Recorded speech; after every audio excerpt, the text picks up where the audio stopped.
I've made a few bad decisions tonight. Not the least of which was to continue down this awful tunnel after literally being run over by a train. It's dark. Really dark. Like can't see your hand in front of your face dark. And I've been down here for a while now and my eyes are fully adjusted and I still can't see a damn thing. Behind me, the light from the last subway stop is gone. And God only knows what's ahead of me. And yet I continue to stumble forward, wincing every once in a while from the pain coming from my back.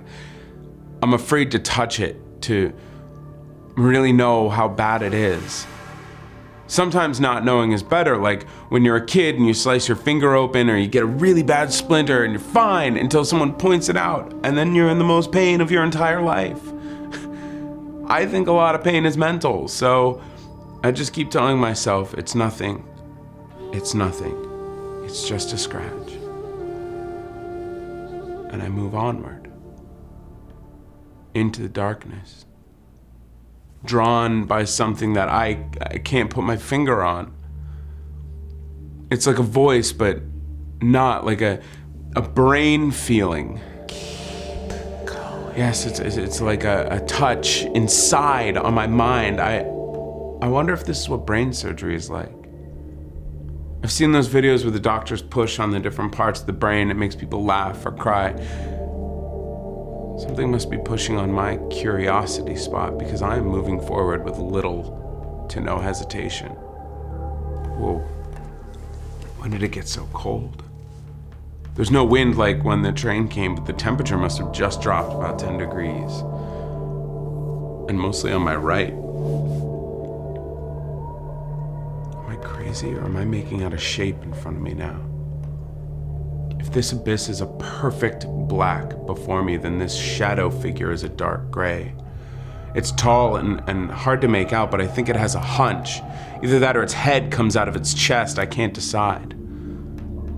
But I follow it, keeping my distance, but getting colder still.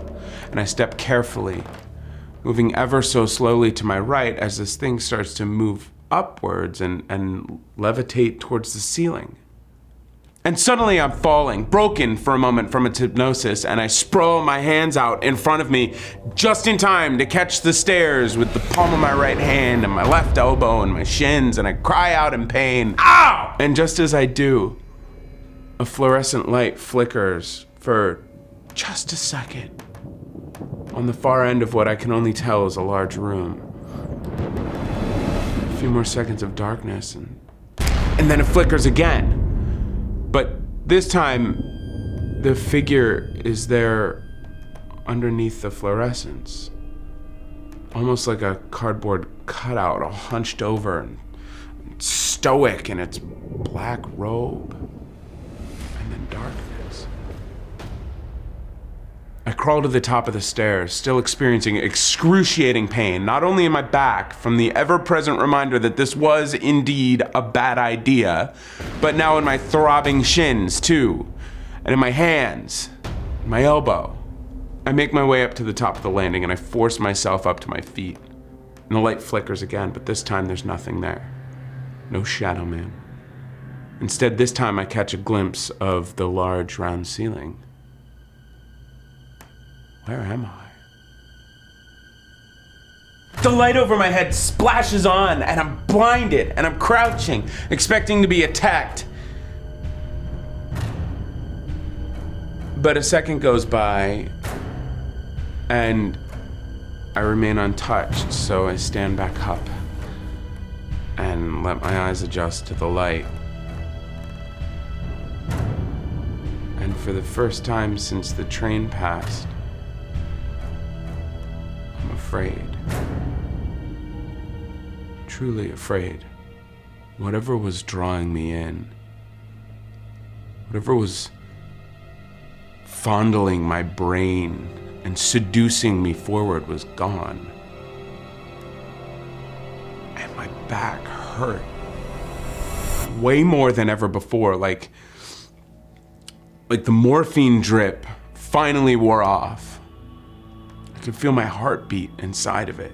And although most of the rest of me had dried from being in the stink water, I could feel that my back was still very wet. I had to touch it. I had to know. And I creeped my hand back. Every inch met with hesitation.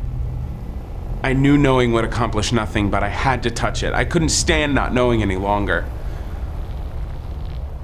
I closed my eyes, bracing for an even worse hurt. And I start to move my shirt. Ouch! Oh, it's really bad. Oh, if it hurts this much just moving my shirt. I take a deep breath. Here we go. And I move my fingers into the wound. Up to my first knuckle. Come to me!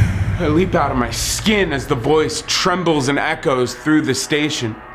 And the light flickers on again for just a second, and I can see the silhouette standing there. Arms extended out to me. And then black again. I've got to be dreaming this. It's not really there. I must have hit my head or died. Did I die when that train hit me? Is this the midway between life and death? That would make a lot more sense than what's going on right now.